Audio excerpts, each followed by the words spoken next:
We begin in the name of the God whose mercy is profound, whose kindness is forever.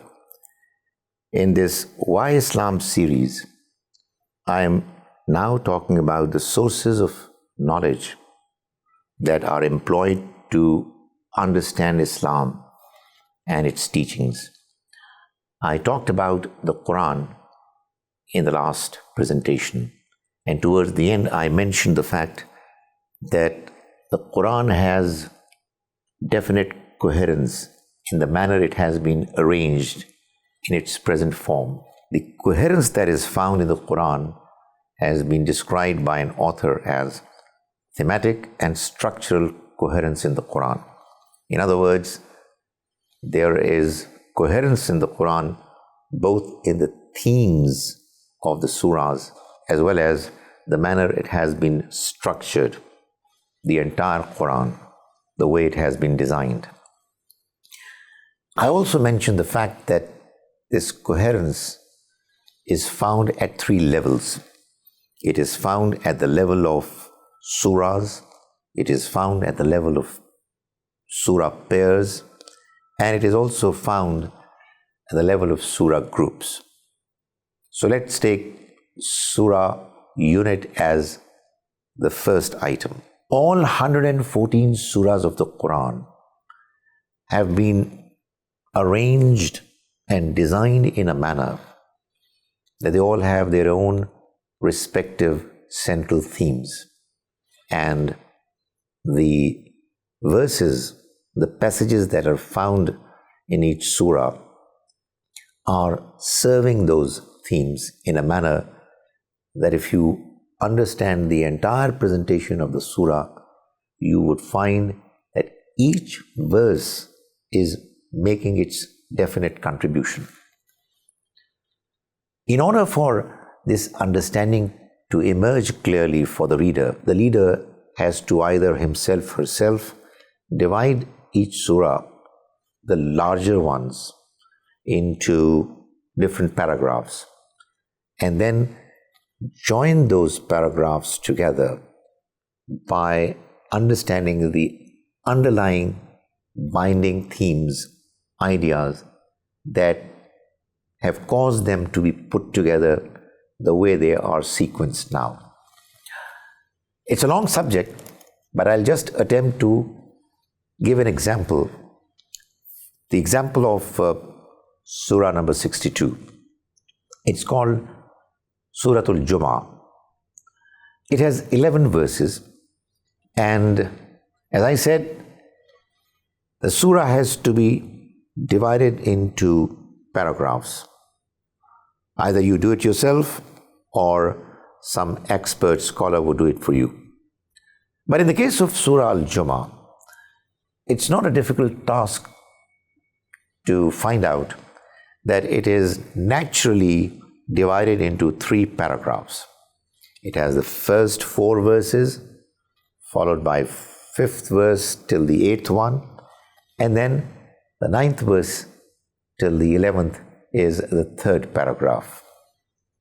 The first paragraph mentions the fact that the Almighty has been extremely kind to the unlettered people of the Arabian Peninsula, where the children of Ishmael are living, and they have been given God's message.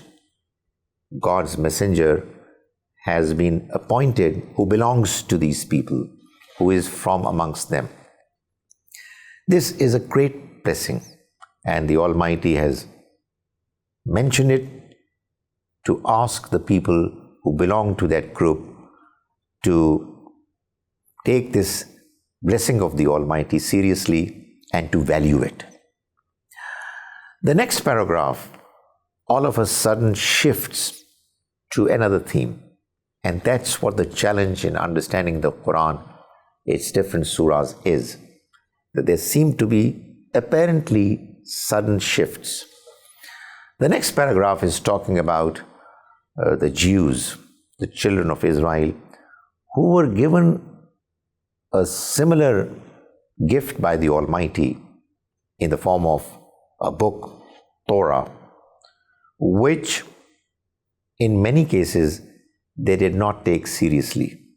They were not aware of the significance of the Almighty's bounty, blessing that was given to them, and their example turned out to be the example of a donkey on whose back there were loads of books, and the poor animal was unaware of what load it was taking. The passage goes on to mention the fact that these people who claim to be believers in God and His message, they have become so obsessed with the worldly life that they don't want to leave it. And yet they claim that they are favorites of the Almighty. The Almighty says that they would never ever wish to die because they know what they have done for the future. Their misdeeds make them fearful of the prospects of death, even though death is a reality that is going to overtake everyone, and then everyone is going to be taken to the Almighty, who is fully aware and knowledgeable of what is hidden and what is manifest. A little careful reflection would give an understanding to the reader that the first passage and the second passage, even though talking about two different themes, are linked with each other. In that, while in the first passage the Almighty is describing His blessings to the people of the Arabian Peninsula, the children of Ismail, in the second passage, the example of a group of people who were given a similar gift by the Almighty and them not taking it seriously has been given for the people of the Arabian Peninsula, the children of Ismail, to take a lesson from it. The third paragraph is more tricky, wherein in the last three verses the Almighty is talking about the fact that Muslims, believers, have to take the Jummah prayer seriously. The call for the Friday prayer is given.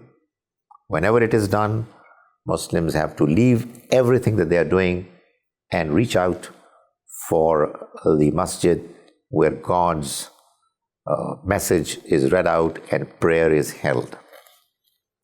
And the Quran also mentions the fact that there are some people amongst Muslims who are not taking it seriously and warns them of consequences if they are going to continue doing likewise, and mentions the fact that God has all the resources, all the blessings at His disposal. So they should better focus on God's message and remembering Him rather than to be diverted and distracted towards worldly engagements. This third passage is linked with the rest of the two in that the Jews did not take the expectation of the Almighty to abide by the law of Sabbath, the expectation for them to worship the Almighty on Saturday and do nothing else. They did not take it seriously, and that caused their downfall, moral, spiritual downfall. The Almighty is as if telling Muslims, believers, the children of Ishmael, that they should stay away from doing likewise. The second level of coherence is the level of surah pairs. The Quran has 114 chapters, surahs, out of which 6 are unique surahs. The rest 108 surahs have been divided into 54 pairs, such that in each pair there are 2 partners pairing up, and they are talking about the same one central theme in such a way that one of them is talking about dealing with one aspect of that theme and the other is dealing with another aspect of that theme, and yet they have quite a few commonalities which put together make them a pair. One example is the second and the third surah's chapters of the Quran, Al-Baqarah and Al-Imran. Both are Madanan surahs. Both begin with the disjointed letters, huruf muqatta'at, Alif Lam Mim, and both end with prayer to the Almighty. A believer is asking for his help, for God's attention. When we look at the contents of the two surahs, we find that both surahs, which are pretty long surahs, they have been divided into two parts. The first part is inviting the people of the book to have faith in God's message, to accept this message as coming from God. The second part of both surahs is inviting the believers, the Muslims, to take God's message seriously and to get attached to it in a proper way. However, in the case of Al-Baqarah, the second surah of the Quran, the first half, when it invites the people of the book, it invites the Jews among them, the children of Israel more particularly.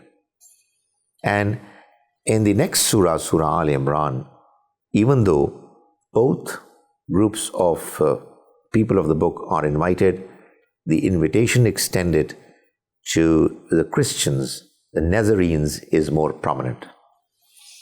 When we look at the second parts of both surahs, we find that even though both of them are asking Muslims, believers in the Quran and the Prophet, may God's mercy be on him, to take the Almighty's message seriously, in Al-Baqarah, in the second half, the Almighty has given a number of injunctions of Sharia which were needed at the time when the surah was being revealed for them to be followed.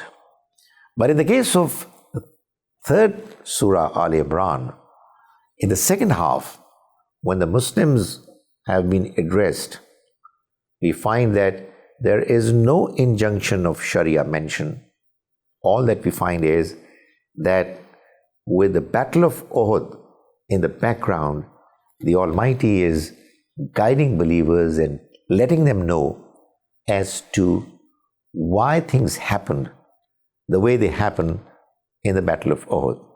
In other words, it is like a certain event has taken place, and the example of that event has been employed in the surah for the Muslims to be guided in the light of what happened, the way it is normally done in case study methods, which is employed in many business schools. The third level of coherence is the level of surah groups. The Quran has been neatly divided into 7 surah groups in a way that each group has one or more Meccan surahs at the beginning, and each surah ends with one or more Madanan surahs. So we have 7 surah groups which have Meccan and Madanan surahs, which are talking about one particular broad theme which runs through the entire surah group. We find that the sequence of these surahs has been arranged in a manner that the order is chronological within the surah group. I'll take just one surah group and briefly give an understanding as to how this group put together forms one coherent presentation. The group is the second group, which is comprised of 4 surahs, 6, 7, 8, and 9. Surah Al-An'am, Surah Al-Araf, Surah Al-Anfal, and Surah At-Tawbah. The first 2 of these surahs are Meccan surahs, and the next 2 surahs are Madanan surahs. The Meccan surahs are forming a pair, and the Madanan surahs are forming a pair. The central theme of this group is the actualization of the promise that the Almighty had made that God's messenger and his followers are going to dominate and prevail, because those who were the adversaries, who had opposed the message, they had become eligible to be punished by the Almighty. So, the punishment of the Almighty that some nations received because they were visited by God's messengers, his Rasul, this decision of the Almighty to annihilate the addressees of the messengers, it was implemented for the last time in the case of the last messenger, Muhammad, God's mercy be on him. And this entire process has been described in the second group of surahs. So, the first surah, Surah Al-An'am, invites the people of the Arabian Peninsula in general and the people of Mecca in particular to have faith in the book that has been revealed and the messenger who has brought the book, or the book has been revealed on him. The second surah, Araf, is a book of warning. It warns the same people who were invited in the earlier surah to have faith. It warns them of dire consequences if they are going to continue to insist on rejecting the message, and informs them about many earlier nations who, when they rejected the message of the messengers of God, were destroyed by one punishment or another. Surah Al-Anfal is the surah of preparation. The Almighty inflicts his punishments on the nations who are visited by the messengers, either in the form of natural calamities or in the form of the military might of the followers of the messenger. In the case of the last messenger, may God's mercy be on him, it was the second possibility that was availed, because the number of followers of the messenger was large. So they were prepared both spiritually, morally, and militarily in the 8th chapter, Surah Anfal. The 9th chapter, the 9th surah, is a surah of punishment. All those people who rejected the message of the messenger have actually been subjected to punishment in this particular surah. Therefore, it is the only surah of the Quran which is not preceded by the usual customary expression, Bismillah ar-Rahman ar-Rahim, a verse which means that we begin in the name of the God whose mercy is profound, whose kindness is forever, because in this particular surah, the Almighty mentions punishments that were meted out to those who rejected the message of the Almighty. Because those who rejected the message of the Almighty belong to three different groups, their fate has been described in this surah, one after the other, in three different passages. In the first 28 verses, the Almighty is talking about the punishment that was given to the polytheists of the Arabian Peninsula, for whom, after the deadline was reached, announced by the Almighty, they were to be killed. The second passage, which begins from verse 29 and lasts for some 5-6 verses, the punishment inflicted upon the people of the book, the Jews and the Christians, has been mentioned. They were to be fought against and were to be forced to subjugate and live as second-rate citizens in the Arabian Peninsula. And finally, the punishment inflicted on the hypocrites, who were the third category of rejectors of the message, that has been mentioned, and their hypocrisy has been exposed. So you see, this group is comprised of 4 chapters, surahs, and each surah is playing its own important respective role: invitation, warning, preparation, and punishment.